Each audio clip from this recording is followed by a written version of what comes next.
everybody. Welcome to tonight's Midweek Huddle. I hope you're having a great week so far. I love this opportunity for us to gather together online, open the Bible together. I'm so glad that you're with us tonight. I see so many jumping online with us. I know people will join us, and I know people will catch this at a later time too. And I want to tell you, this next few Sundays are going to be a great time here at church. This next Sunday, of course, you probably know, is Father's Day. These family type of Sundays, we always make a big deal of around here. It's fun to celebrate our families. We're going to celebrate the men of the church. We already got a chance to celebrate the ladies of the church last month. So come, we're going to have a lot of fun things. We're going to have beef jerky, all kinds of different kinds of jerky for the men, some things, some gifts, some fun things. It's going to be a good time. So come Sunday, Father's Day. The following Sunday, we are kicking off a new ministry at the church.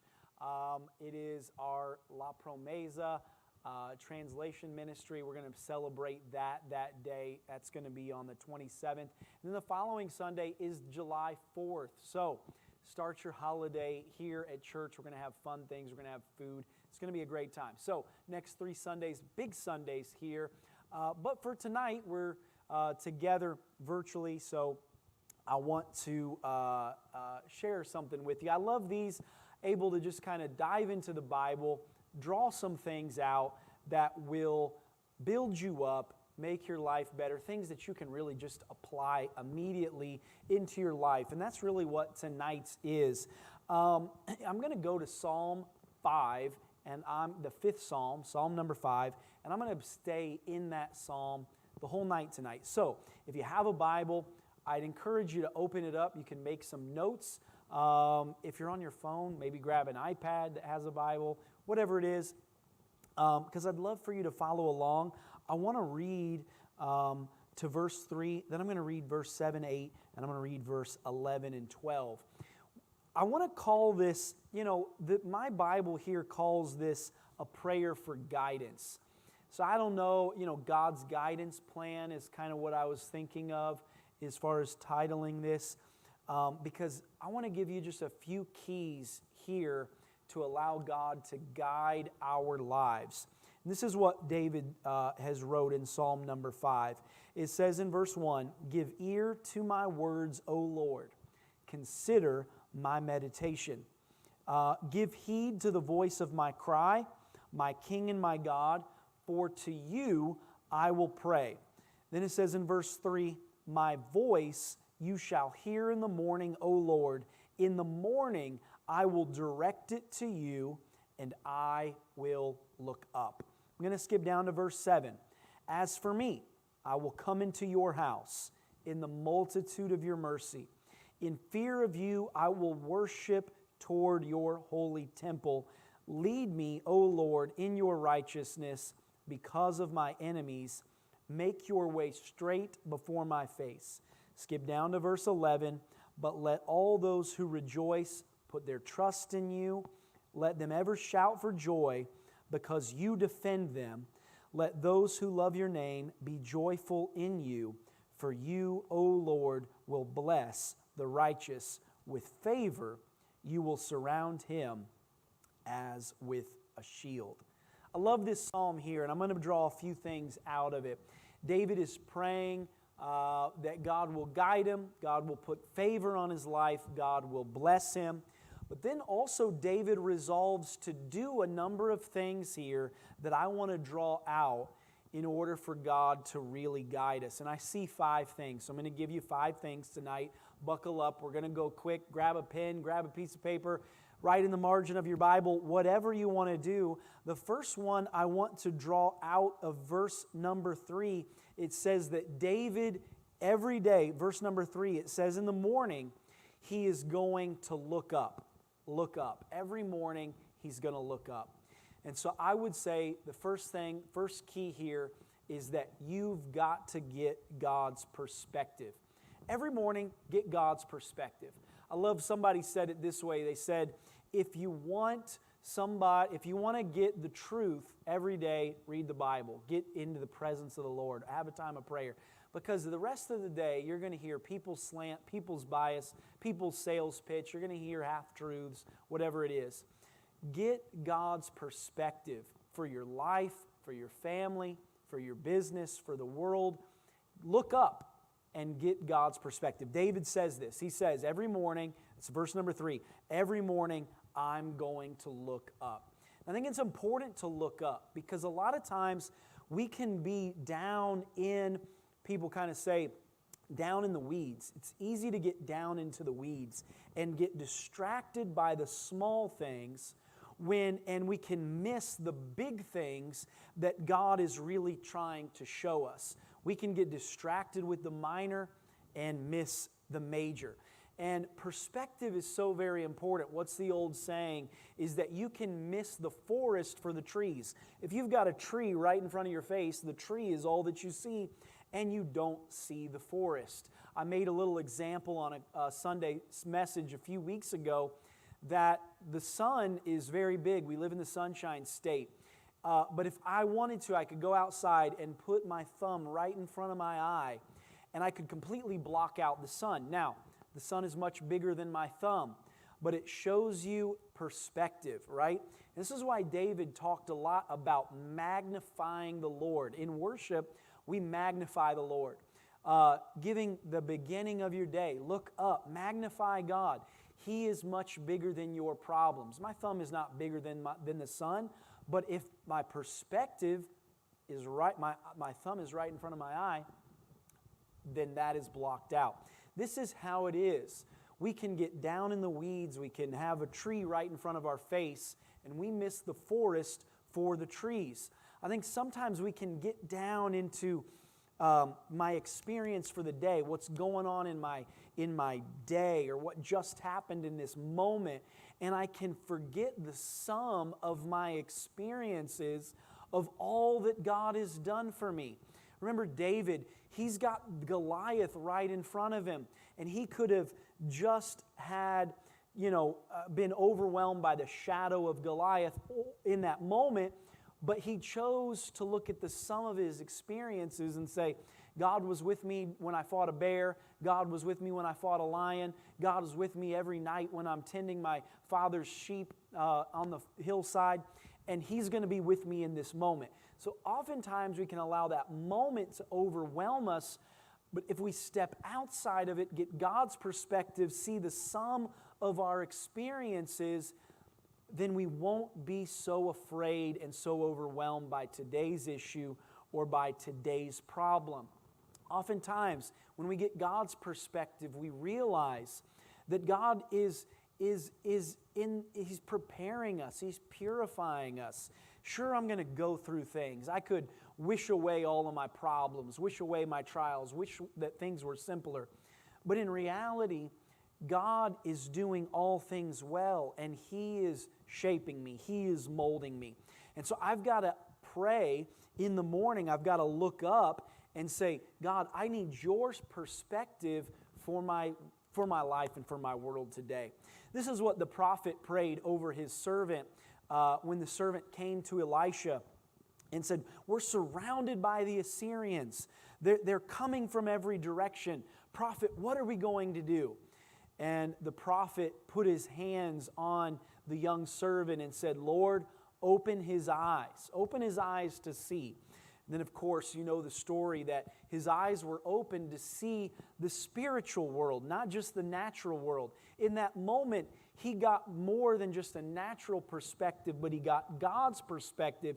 And yes, he saw the natural armies, the Assyrian armies, but he saw that they were surrounded by heaven's army, chariots of fire. And he comes back to the prophet and he says, I see that there are more for us than there are against us. When God is on our side, we have nothing to fear. And so he no longer feared those Assyrians because now he has God's perspective on the situation. And so you're either going to be looking at the enemy or you're going to be looking at the angels. You're going to be looking at God's army. You're going to be looking at the enemy or you're going to be looking at God's army. You're either looking at the problem or you're looking at the promises. You're either looking down or you're looking up. And David says here in this prayer for guidance that he is resolved every morning to look up and get God's perspective, because in the midst of every trial, every challenge, every setback, God is working through it all. Doesn't mean He sent the trial. Doesn't mean He sent the problem. Doesn't mean any of that. It means that God is working behind the scenes in it all, and God is putting it all together, and He is able to work all things together for good for them that love Him and are called according to His purposes. So, every day, if you want God to guide your life, every day, look up and get God's perspective on the thing that you're facing, no matter what you're going through. Don't get your eyes on the littleness of that problem, but get your eyes on how big God is and get His perspective for what's going on. The second thing I see here is also in verse number 3. David says in verse number 3, my voice, he says, my voice, you shall hear in the morning. So he's telling the Lord, every morning you're going to hear my voice. Every morning. Get ready, God. You're going to hear my voice. He says, in the morning I will direct it to you. And then, of course, it says, and I will look up. That's what we just covered. But he says, my voice, God, you're going to hear it every morning. Every morning I'm going to send my voice to you. I'm going to direct my voice to you. So, get God's perspective. Get perspective every morning, and be a person of prayer every day. Be a person of prayer. If you want to get God's guidance, get God's direction for your life, you've got to be somebody that says, Lord, I'm going to open my mouth. I'm going to call out to you. He said in verse 1, give ear to my words, O Lord. Consider my meditation. You've got to be somebody that is beginning your day with prayer. Start your day with prayer. Remember, the disciples, they would see Jesus every day in the morning before they would even wake up, that Jesus has already escaped away. He's found a place to pray. I don't know that you could make a real doctrine out of this, but the example is all throughout the Scripture. You know, somebody might say, well, I pray at my lunch break, or I pray in the evening time, and that's all well and good. And again, I wouldn't make some hard, fast doctrine out of it.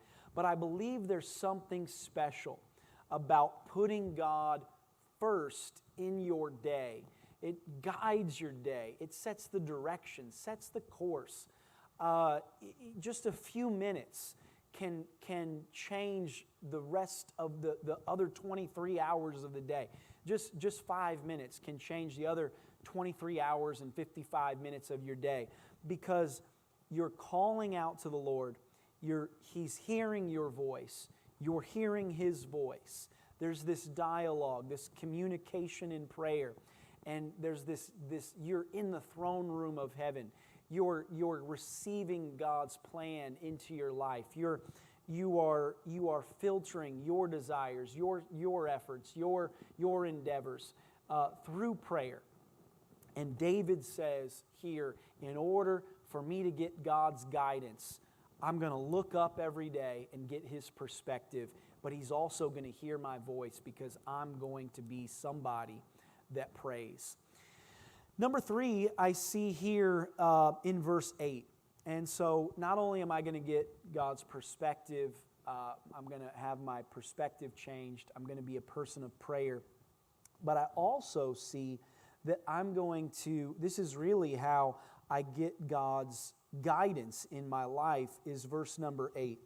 It says, lead me, O Lord, in your righteousness because of my enemies. Make your way straight before my face. And so I would say for us to reach our potential, we need God's guidance. We need God's leading. We need God's direction in our life.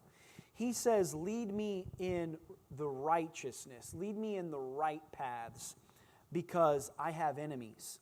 He says, make your way straight before my face. And I would say that when we start our day just surrendering to Him and saying, Lord, lead me. I want to do this. I want to go there. I want to get this done. I want to do this. I want to do that. But when we start our day by saying, God, I want you to guide me. I want you to lead me.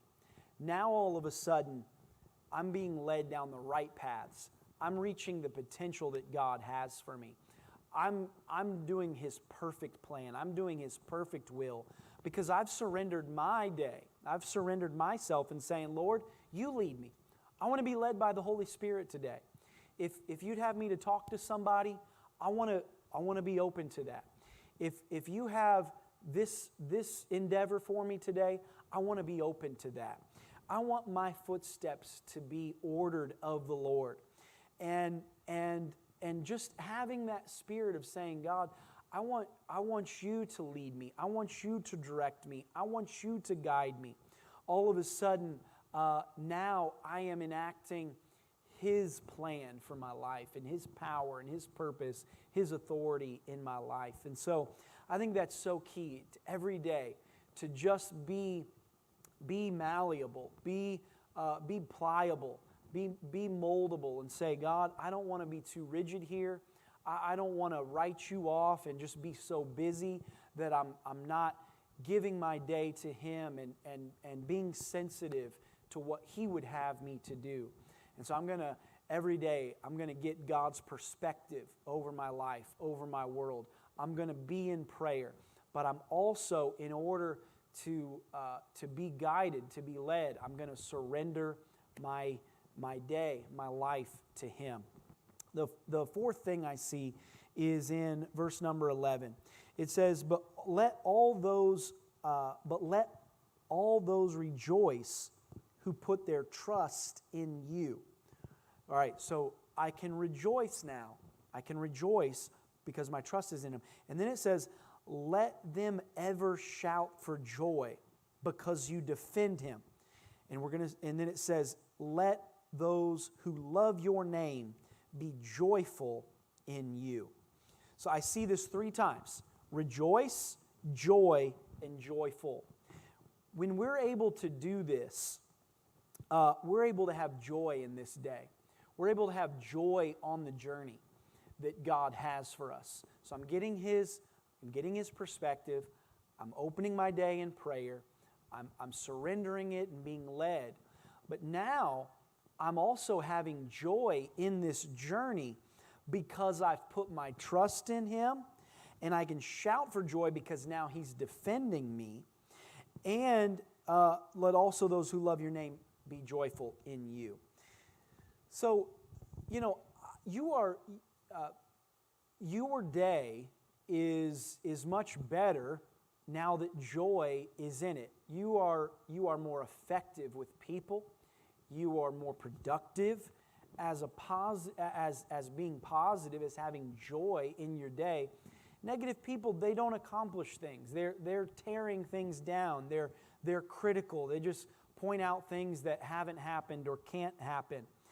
But when I have joy on this journey, all of a sudden, again, we're talking about David here, when everybody else is cowering, saying, we can't defeat Goliath, he's out here taunting us, he's defying the armies of God, King Saul won't go out and fight him, David's older brothers won't go out and fight him, we can't fight him, he's been a man of war since his youth, David, you're crazy, don't go out there and fight him.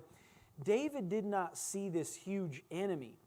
What he saw was a target that he could not miss, because all of a sudden he's turning things around. He's got joy on his journey. He's rejoicing that God is on his side and that he's on God's side.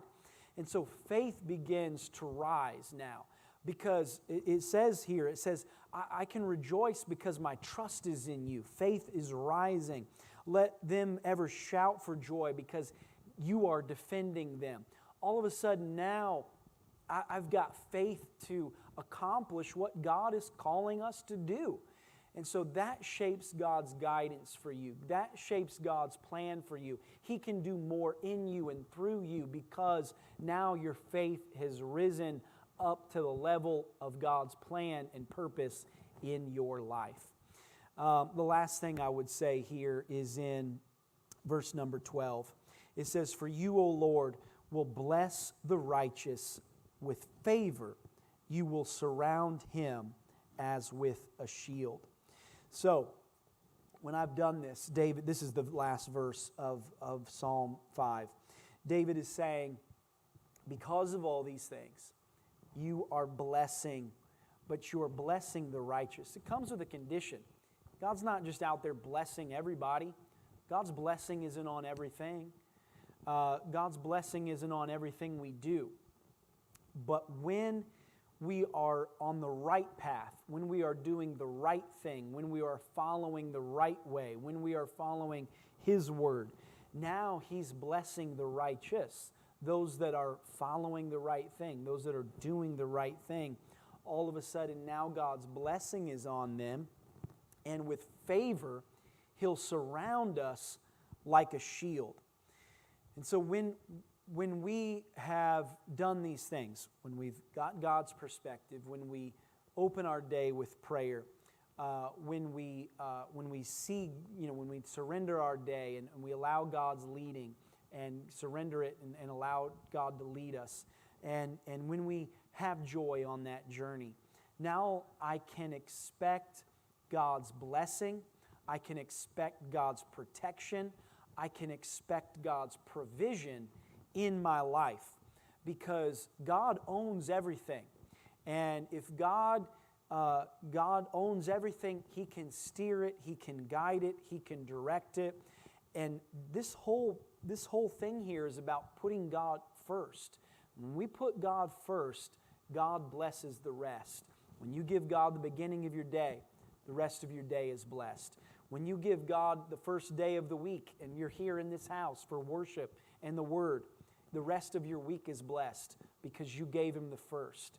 We know that principle is true in our finances. When we give God the first, the rest is blessed.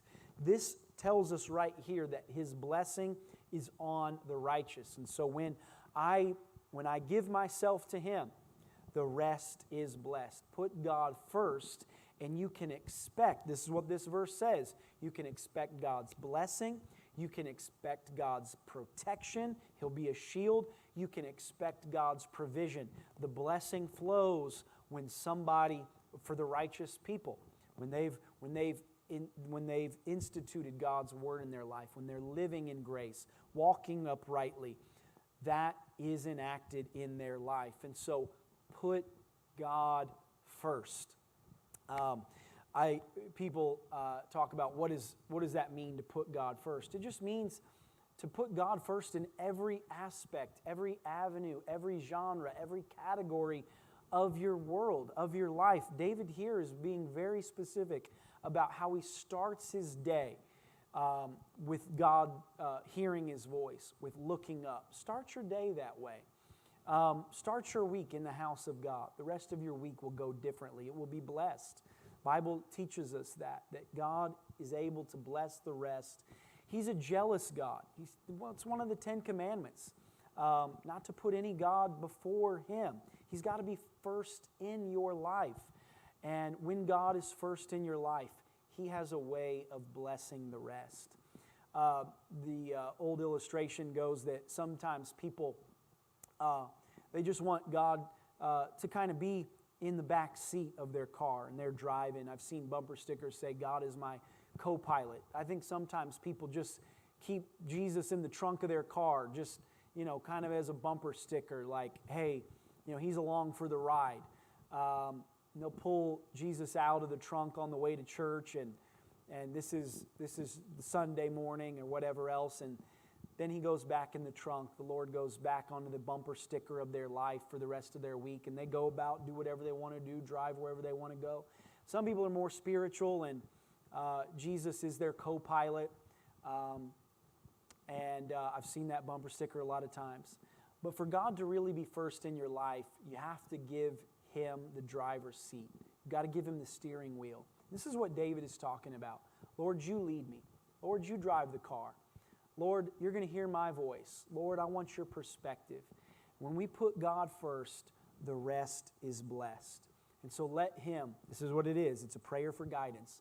let Him lead you, let Him guide you, and favor, blessing, protection, His perspective is yours. And I love this psalm. Hope it blessed you tonight, and I hope it's something that you can install and make practical in your life. Remember, these next 3 Sundays are going to be big in this house. I'm looking forward to Father's Day. I'm looking forward to the Sunday we're kicking off our Promesa ministry. And then July 4th is going to be a lot of fun. Love for you to start your holiday here. We're going to have fun. We're going to have food. We're going to have a lot of good things happening over these next few weeks. So plug in, be here, 9 and 11 o'clock, 2 services this Sunday. Love to see you. God bless you. Thanks for being here tonight. I hope this Psalm number 5 has blessed you. Love to see you in the house this coming Sunday.